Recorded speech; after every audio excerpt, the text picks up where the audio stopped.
नमस्कार. भारत सत्ता लाईव्ह मध्ये मी श्रीनिवास फडणीस आपलं स्वागत करतो. लातूर पॅटर्न हा लातूर जिल्ह्यात नव्हे तर संपूर्ण महाराष्ट्रामध्ये प्रसिद्ध आहे. पण गेल्या काही दिवसापासून नीट पेपर फुटी प्रकरणी लातूर पॅटर्नला धक्का बसलाय आणि अशा अनेक विषयावर चर्चा करण्यासाठी जयक्रांती महाविद्यालयाचे प्राचार्य प्रशांतजी घार हे आपल्या सोबत आहेत. आपण त्यांच्याविषयी विविध विषयावर चर्चा करणार आहोत. नमस्कार सर. नमस्ते. लातूर पॅटर्न म्हणजे नेमका काय आणि त्यामध्ये महाविद्यालयाची भूमिका काय आहे? लातूर पॅटर्नला फार मोठा इतिहास आहे. याला शैक्षणिक जशी भूमिका आहे अच्छा, तसं इथलं भौगोलिक आणि सामाजिक सुद्धा एक भूमिका आहे. खरं तर लातूर पॅटर्न घडवण्यामध्ये अनेक महाविद्यालयाचा, अनेक जाणकार शैक्षणिक मंडळाचा वाटा आहे. त्यामध्ये प्रामुख्याने आपण शाहू कॉलेज असेल, दयानंद कॉलेज असेल, जयक्रांती महाविद्यालय असेल, बसवेश्वर महाविद्यालय असेल, या अनेक महाविद्यालयाचं खरं तर लातूर पॅटर्न घडवण्यामध्ये खूप मोठा हात आहे. परंतु त्याचप्रमाणे इथल्या शाळासुद्धा जो लातूर पॅटर्नचा खरा बेस आहे. बरोबर आहे. पहिलीपासून ते 10वीपर्यंत बरं. खरं तर आमचे इथले शिक्षक खूप मेहनत घेतात आणि त्यांना मग कुठंतरी आम्ही फर्निश करायचं काम हे ज्युनियर महाविद्यालय लातूर शहरामध्ये सगळे घेतात.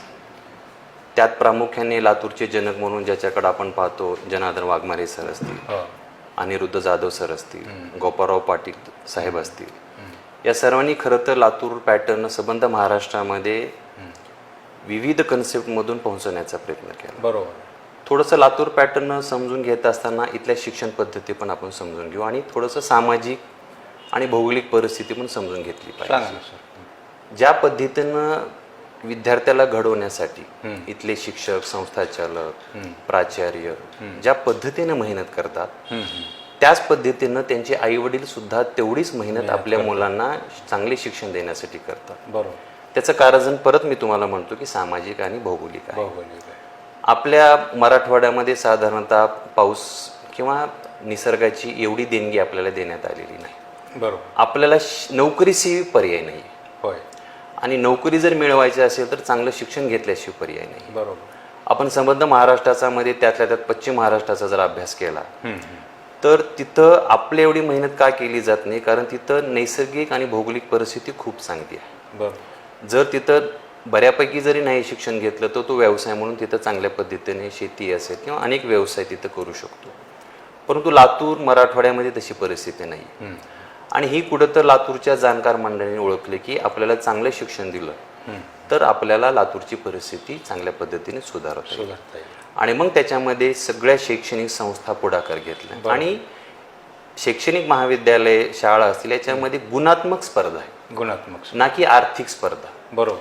म्हणजे समजा XYZ महाविद्यालयाचे एवढे गुणवंत विद्यार्थी आले तर दुसऱ्या संस्थाचालक, तिथल्याही प्राचार्य, तिथल्याही संस्थाचालकाला वाटतं की माझे विद्यार्थी पण मेरिटमध्ये आले. आणि ह्या सकारात्मक स्पर्धेतून मग उन्हाळी वर्ग असतील, मग इथले कॉम्पिटिटिव्हचे क्लासेस असतील किंवा गुणवत्तापूर्ण शिक्षण देण्यासाठी ज्या काही गोष्टी कराव्या लागतील. अनेक महाविद्यालय इथले देशामध्ये जे चांगले चांगले इन्स्टिट्यूट्स आहेत, म्हणजे IITचे असतील, एम्स असेल, अनेक मॅनेजमेंटचे कॉलेज असतील, या सगळ्या महाविद्यालय भेटून येतात. तिथं काय चांगलं आहे, जगाच्या पातळीवर काय चांगलं आहे, याचा एकत्रित अभ्यास करून आपल्याला लातूरमध्ये शैक्षणिक पद्धतीमध्ये आणखी काय ॲडिशन करता येईल या सगळ्याचा सतत अभ्यास करतात. या सगळ्याचं मिळून म्हणजे त्याच्यामध्ये संस्थाचालकाचा सहभाग आहे, प्राचार्यांचा आहे, माझ्या शिक्षकांचा आहे, प्राथमिक माध्यमिक शाळांचा आहे आणि मी म्हणल्याप्रमाणे त्यांच्या पालकांचा पण सहभाग आहे. या सगळ्याचा मिळून हा लातूर पॅटर्न आपल्या संबंध देशामध्ये सध्या गाजत आहे. ओके. आता सध्या परवाच्या नीट पेपर फुटी प्रकरणी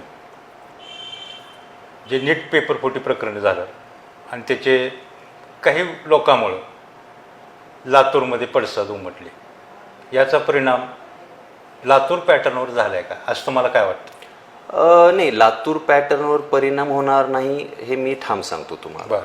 हा, त्याची चर्चा अधिक झाली का हे बरोबर आहे.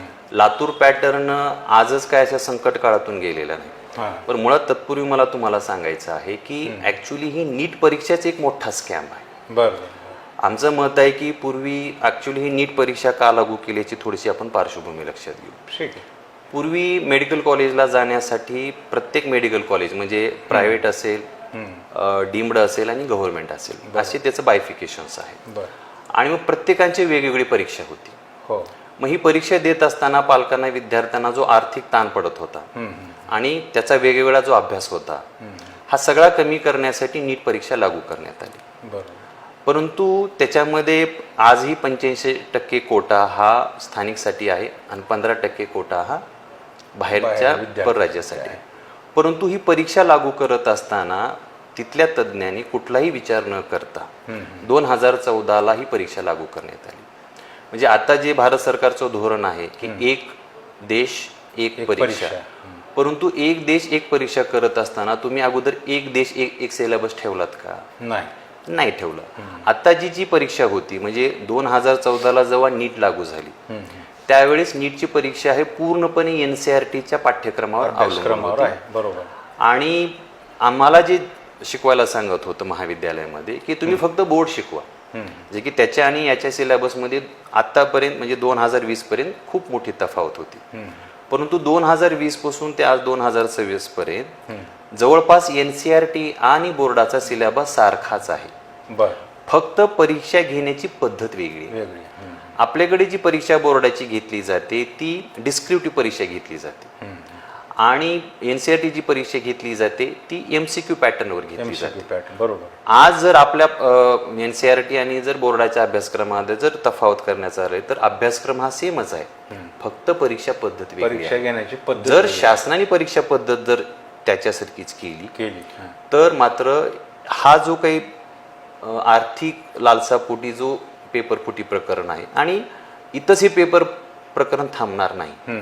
कारण शेवटी जे करणारे लोक आहेत आज नाही उद्या नाही करतीलच. म्हणजे आज परीक्षा देत असताना एवढ्या मोठ्या भारत देशामध्ये मला वाटतं 23 ते 28 लाखच्या दरम्यान परीक्षार्थी दिले. कुठंतरी आज आमच्या खेड्यामध्ये घोटाळा होणारच आहे, पेपर फुटणारच आहे. त्याचा सगळा परिणाम तुम्ही सगळ्या देशाच्या मुलांवर होणार आहे. त्याच्यामुळे माझी पहिली व्यक्तिगत मागणी अशी की तुम्ही ही नीट परीक्षा कॅन्सल करा आणि आपल्या बोर्डावरती जी CET आपण घेतली जातो त्याच्यावरती ठेवा. आणि याच्या तुम्हाला जे काही 15% कोटा आहे त्या 15% कोट्यासाठीच फक्त नीट परीक्षा लागू करा जे परराज्यासाठी. आणि हे करता येत नसेल तर जोपर्यंत एक देश एक सिलेबस जोपर्यंत होत नाही तोपर्यंत नीट लागू करू नका. कारण इतकं आर्थिक भुर्दंड पालकावर सध्या पडतोय. त्याचं थोडंच आणखी तुम्हाला पार्श्वभूमी सांगतो. जेव्हापासून नीट लागू झाली तेव्हापासून पालकांमध्ये असा संभ्रम निर्माण झाला की जे काही अनुदानित विद्यालय महाविद्यालय त्याच्यामध्ये नीट शिकवता येत नाही किंवा आमच्या शिक्षकांना शिकवता येत नाही. आम्हाला शिकवता येतं पण आम्हाला शासनाने फक्त बोर्ड शिकवा आणि त्याच्याच परीक्षा पद्धती घ्या असं सूचित केल्यामुळे आम्हाला तेवढं शिकवावं लागतं. बरोबर. तुम्ही जर बघितलात की जेव्हा बोर्डावरती मेडिकलला प्रवेश होते त्यावेळेस अनुदानितच शिक्षक शिकवत होते. बरोबर. पुन्हा CET लागू झाली त्यावेळेसही अनुदानितच शिक्षक शिकवत होते. त्यावरही लातूर पॅटर्न अबाधितच होता. म्हणजे सगळ्या महाराष्ट्रातले अनुदानित शिक्षक शिकून मेडिकलला जात होते. परंतु ज्यावेळेस तुम्ही NCERT लागू केला त्यावेळेस तुम्ही हे नाही सांगितलं की आम्ही सिलेबस चेंज केले. आम्हाला जो पायंडा पाडून दिला की तुम्ही बोर्ड शिकवा आणि बोर्डवरच आधारित परीक्षा घ्या. आम्ही तेच करतोय. आमच्या शिक्षकात आजही पोटेन्शियल आहे, ते वारंवार सिद्ध केलेलं आहे. तुम्ही आजही आम्हाला NCERTचा सिलेबस द्या, त्यांच्या परीक्षे पद्धती द्या. आजही आमचा अनुदात शिक्षक त्याला जायला तयार आहे. त्याचं एक तुम्हाला उदाहरण म्हणून सांगतो.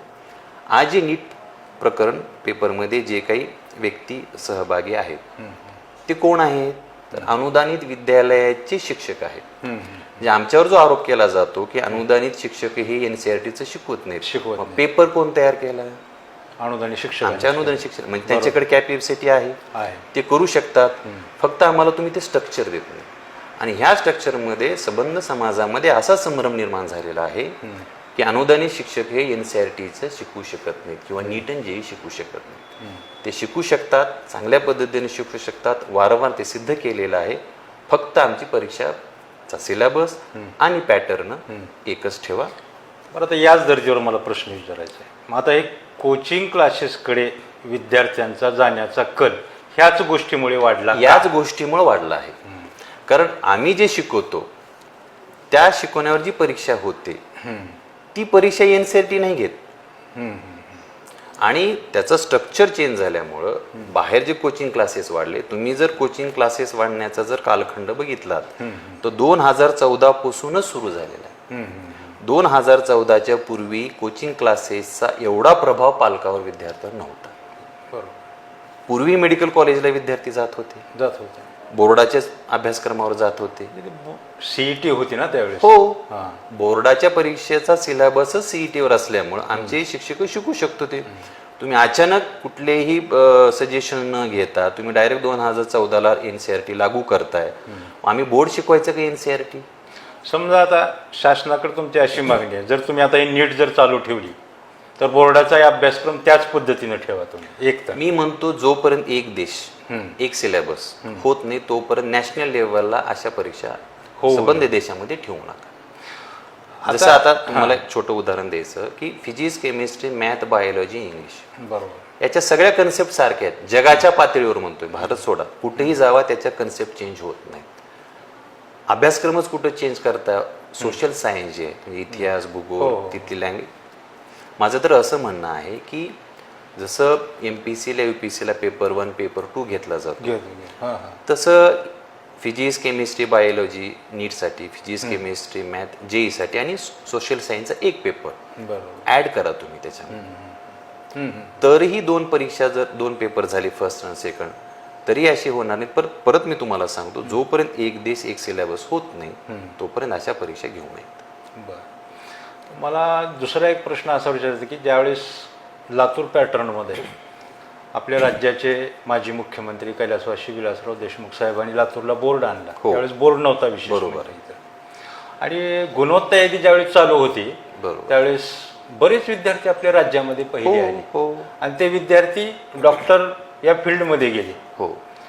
आणि आता पाहतोय तरी इतकी जीवघेणी स्पर्धा वाढलेली आहे. मग ह्याच्यामध्ये महाविद्यालयाने कुठली पावलं टाकावीत असं वाटते तुम्हाला? परत मी तुम्हाला त्याच मुद्द्याकडे घेऊन येतो. जेव्हापासून नीट लागू झाली त्यावेळेस समाजामध्ये, मी नीटला अजून परत सांगतो, हा मोठा स्कॅम आहे नॅशनल लेवलचा, परीक्षा लागू करणेच. जेव्हापासून नीट लागू झालो त्यावेळेस तुम्ही बघा की मराठी मीडियमच्या ज्या काही पटसंख्या ती कमी होऊ लागली. सरकार म्हणतो की आम्हाला पटसंख्या वाढवायचं, परंतु तुम्ही पालकाची आणि विद्यार्थ्याची गरज लक्षात घेत नाही. आजही पालकांमध्ये आणि समाजामध्ये डॉक्टर आणि इंजिनियर होण्याचंच वेळ आहे. आणि मग त्याच्यासाठी लागणारा जो सिलेबस आहे, ज्या शाळा आहेत त्याची ती निवड करत असतात. आता NCERTला म्हणजे नीट आणि JEEला कुणाचा सिलेबस आहे ते NCERTचा आहे. मग NCERTचा सिलेबस आमच्या शाळेमध्ये शिकवला जातो का? नाही. सारखा आहे, बनवण्याचा प्रयत्न करताय, परंतु पालकांना तेच पाहिजे. जेव्हापासून नीट लागू झाली सुरुवातीला लोकांनी 11वी-12वी फाउंडेशनला पैसे द्यायला सुरू केले. बरोबर. फाउंडेशन काय महाविद्यालयामध्ये घेतलं जात नाही. प्रचार प्रसार असा करण्यात आला की नीट JEE करायचं असेल तर तुम्हाला 11वी-12वी फाउंडेशन करावीच लागेल. पालकांना तिथं भुर्दंड बसला आर्थिक.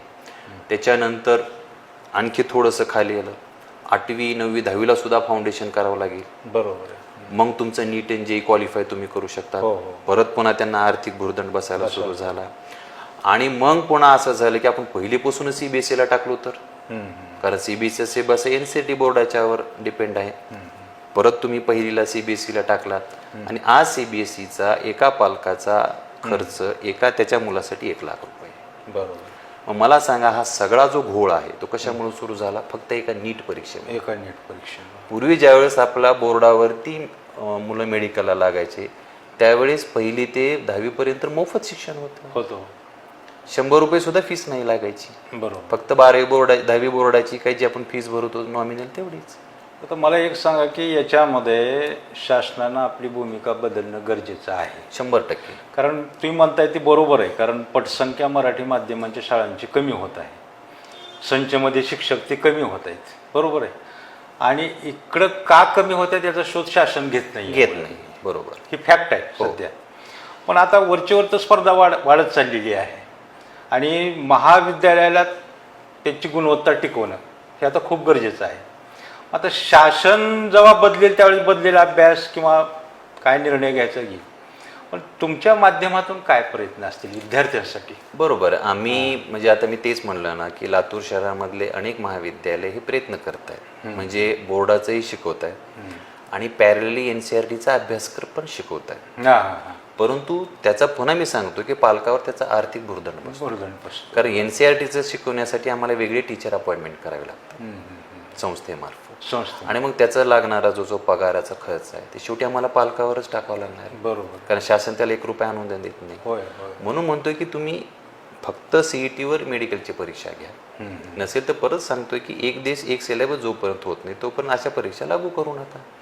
म्हणजे तुम्ही वेगवेगळ्या पद्धतीनं पालकाला आर्थिक भुर्दंडामध्ये कशाला टाकताय? फक्त एकच सोल्युशन आहे की तुम्ही एक देश एक सिलेबस झाल्याशिवाय परीक्षा लागू करू नका. जोपर्यंत होत नाही तोपर्यंत CETवरच घ्या. आता हे तुम्ही आता खरं तर जय क्रांती कॉलेज हे लातूरमधलं एक नामवंत कॉलेज आहे. अनेक विद्यार्थी तुमच्या कॉलेजमध्ये घडले आहेत आणि तुम्ही घडवत आहे. बरोबर. आणि काळाप्रमाणे तुमचं कॉलेज हे बदलत चाललं आहे. तुमच्या वडिलांच्या काळापासून ते आज तुमच्या हातामध्ये दोरा आहे. बरोबर. तर आता मला याच्यावरच एक विषय तुम्हाला विचारायचा आहे की आता ही जी विद्यार्थ्याची जी संभ्रम अवस्था आहे सध्या चालू आहे, बघा ना, आता परीक्षा रद्द झाली, एकतरी नीटचे मुलं अतिशय मानसिक तणावामध्ये असतात, त्यात परीक्षा रद्द, अशा विद्यार्थ्यासाठी तुम्हाला काय सांगावं असं वाटतं वैयक्तिक एक संस्था चालक म्हणून? नाही, आता कसं आहे माहिती आहे का, फार मोठं संकट आहे. मीही एका मुलाचा पालक आहे. म्हणजे आज काय त्यांची मानसिकता अवस्था आहे मी ते समजू शकतो. कारण इतके 2 वर्ष रात्रंदिवस अभ्यास करून ज्या उत्सुकतेनं परीक्षा दिलेली असतात ते कुठंतरी मग नैराश्यात माणूस जातो.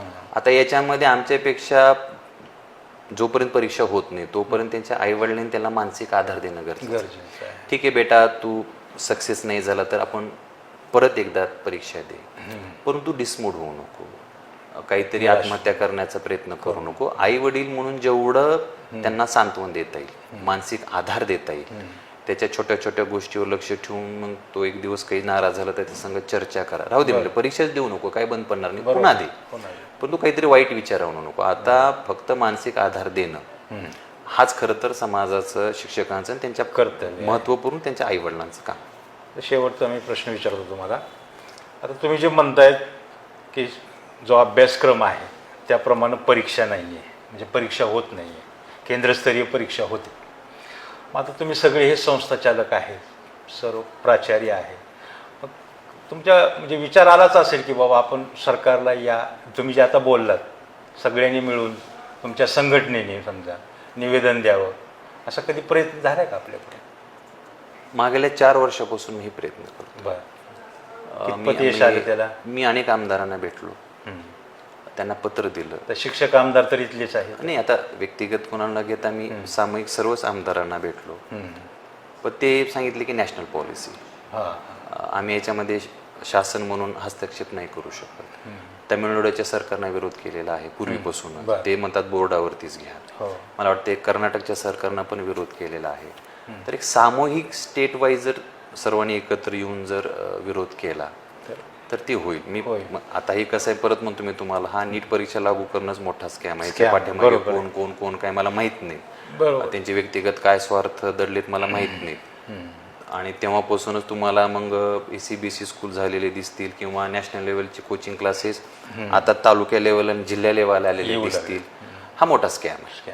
आता तो शेवटी कुठं घेऊन जाईल मला माहित नाही, परंतु एक प्रामाणिक लातूर पॅटर्नचा आम्ही एक सदस्य म्हणून आमची सरकारला विनंती आहे की आपल्या आपल्या स्टेट CETवरती ह्या परीक्षा घेण्यासाठी आपण केंद्र शासनाला आग्रह करा, शिफारस करा. हो, बरं.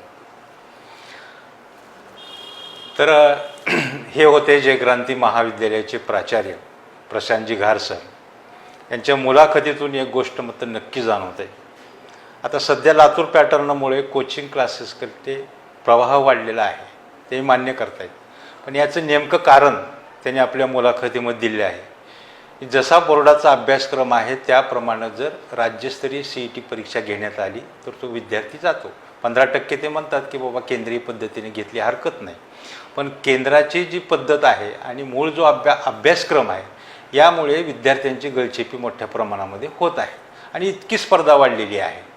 तर या गोष्टींचा विचार कुठंतरी समाज माध्यमातून शासनाच्या वतीने व्हावा अशी मी या माध्यमातून विनंती करतो. आणि आपण या ठिकाणी दिलखुलास बऱ्याच सगळ्या विषयावर चर्चा केली, मनमोकळेप्रमाणे गप्पा मारल्या, त्याबद्दल मी आपले परत एकदा आभार मानतो. धन्यवाद. धन्यवाद.